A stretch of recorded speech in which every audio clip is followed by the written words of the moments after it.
Laymen's evangelical fellowship స్థాపకులు దానియేల్ గారు 1958వ సంవత్సరం నవంబర్ 3వ తేదీన చేసిన ప్రసంగము. పేతురు రాసిన 2వ పత్రిక 3వ అధ్యాయము 13-14 వచనాలు. అయినను మనం ఆయన వాగ్దానమును బట్టి క్రొత్త ఆకాశముల కొరకును క్రొత్త భూమి కొరకును కనిపెట్టుచున్నాము. వాటి యందు నీతి నివసించును. ప్రియులారా, వీటి కొరకు మీరు కనిపెట్టువారు గనుక శాంతము గలవారై ఆయన దృష్టికి నిష్కళంకులుగాను నిందారహితులుగాను కనబడునట్లు జాగ్రత్త పడుడి. పరిశుద్ధుడైన దేవుని ఎదుట మనము శ్రద్ధ కలిగి నిందారహితులముగా ఉండాలని ఇక్కడ సలహా ఇవ్వబడుచున్నాము. మనం ఎందుకు ఆ విధంగా ఉండవలసి ఉన్నాము? మనం ఆయన నుండి వచ్చాము. మనం ఇతరులకు ఒక ఆశీర్వాదంగా ఉండాలని దేవుడు మనలను సృష్టించాడు. నీవు కనీసం నీ పిల్లలకు ఒక ఆశీర్వాదంగా ఉండవలసి ఉన్నావు. అలా కానట్లయితే నీవు నీ ప్రాథమిక విధిలో తప్పిపోయిన వాడవు. ఒక నూతన భూమి మరియు ఆకాశము కనబడును. దాని కాపుదల కొరకు ఆయన సమస్తమైన ఏర్పాట్లు చేశాడు. ఈ మహిమకరమైన నూతన సృష్టిలో ఒక భాగము తీసుకొనుటకు ఆయన నిన్ను ఆహ్వానించున్నాడు. నీవు వస్తావా? నీవు ఈ నూతన జీవితాన్ని ప్రారంభించావా?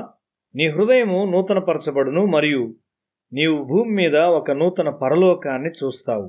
నీవు అకస్మాత్తుగా దాన్ని చూస్తావు. నీ నిరీక్షణ విశాలపరచబడును. నీ ప్రత్యక్షత పొడిగించబడును. మరియు ఆయన, మీరు ఆకాశము తెరవబడుటయు దేవుని దూతలు మనుష్య కుమారుని పైగా ఎక్కుటయును దిగుటయును చూతురని మీతో నిశ్చయముగా చెప్పుచున్నానెను. యోహాను సువార్త 1వ అధ్యాయము 51వ వచనము. నీవు గొప్ప విషయాలను చూస్తావు.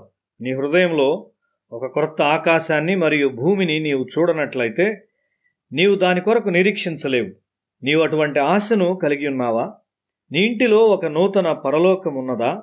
నూతన ఆనందము, నూతన శక్తి మరియు కీడు నుండి తప్పించి నాశనకరమైన దాన్ని సృజనాత్మకమైన దానిగా మార్చగల నూతన సమాధానము నీ ఇంటిలో చూస్తున్నావా?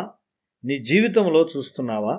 నీతి ఎక్కడ ఉండునో అక్కడ సమాధానం ఉంటుంది. నీతి మరియు సమాధానము కలిసి ఉంటాయి. నీ నీతి కాదు గాని శిలువ మీద స్థాపించబడిన క్రీస్తు నీతి. అది విరిగిన ఆత్మతో ప్రారంభమవుతుంది. అది మనిషి ద్వారా కాదు గాని దేవుని చేత చేయబడినది. నిజాయితీతో కూడిన మాదిరికరమైన నూతన జీవితాన్ని దేవుడు నీకిస్తాడు. అప్పుడు నూతన భూమిని మరియు ఆకాశాన్ని నీవు నమ్మగలవు. నిన్ను నాశనము చేయు స్వాభావిక దుష్టత్వము దాగి ఉన్నది. దేవుడు తీర్పు తీర్చునని భావించవద్దు. నీ దేహమే నీకు తీర్పు తీర్చును. నీలోనున్న పాపము నిన్ను నాశనము చేయును. అది మరణమునకు సమీపంగా నిన్ను చేర్చును. నీ నరాలు, వేగంగా కొట్టుకునే గుండె, వేగంగా ప్రవహించే రక్త ప్రసరణ మరియు ఊపిరితిత్తులు నీకు తీర్పు తీరుస్తాయి. ఓ పాపి, దేవుడు నిన్ను తీర్పు తీర్చున్నాడని తలంచవద్దు. ఏమి విత్తావు? గోధుమలను విత్తానని నీవు తలంచున్నావు గాని నీవు ముండ్ల పొదలను కోయుచున్నావు. ముళ్ల పొదల్లో విత్తనములు చల్లక మీ బీడు పొలమును దున్నుడి. ఇర్మియా గ్రంథము 4వ అధ్యాయం 3వ వచనము. నీ దేహమును ఆరాధిస్తావు, దాన్ని ప్రేమించి సౌందర్యపరుస్తావు. ఇది దేవుని ప్రేమ కాదు.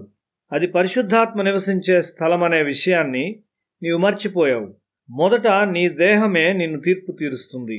దేవుణ్ణి తెలుసుకున్నట ద్వారా ఇతరులకు మంచిని చేయగలవు. అతిశయించువాడు దేనిని బట్టి అతిశయింపవలనగా భూమి మీద కృపచూపుచు నీతి న్యాయములు జరిగించుచునున్న యెహోవాను నేనే అని గ్రహించి నన్ను పరిశీలనగా తెలుసుకొనుటను బట్టియే అతిశయింపవలను. అట్టి వాటిలో నేను ఆనందించువాడనని యెహోవా సెలవిచ్చున్నాడు. ఇర్మియా గ్రంథము 9వ అధ్యాయం 24వ వచనము. నీకు కలిగిన ఐశ్వర్యమును బట్టి కాని, విద్యను బట్టి కాని మరియు బలమును బట్టి కాని గర్వించవద్దు. నీవు గర్వించదగిన ఒకే ఒక్క విషయం ఏదనగా దేవుని యొక్క ఉద్దేశమును తెలుసుకొనుట. విద్య లేని మనిషి ఎవరు? తన జీవితంలో లక్ష్యమును ఎరుగనివాడు. దేవుడు ఒక గొప్ప ఉద్దేశంతో నిన్ను సృష్టించాడు, కానీ నీవెన్నడూ ఆయన యొద్ద వేచి ఉండలేదు. ఆ విధంగా నీవు అజ్ఞానివి మరియు నిరక్షరాస్యత గల వ్యక్తివి. ఎక్కడికి వెళ్ళుచున్నావో నీకు తెలియదు. ఆయన సింహాసనము అధిష్ఠించున్నంత వరకు మరియు ఆయనతో సమానముగా ఎదిగే వరకు పైపైకి ఎదగాలని దేవుడు ఆశించున్నాడు. ఈ లోకమునకు ఉపయోగకరమైన వ్యక్తిగా నీ ఉండాలని దేవుడు కోరుచున్నాడు.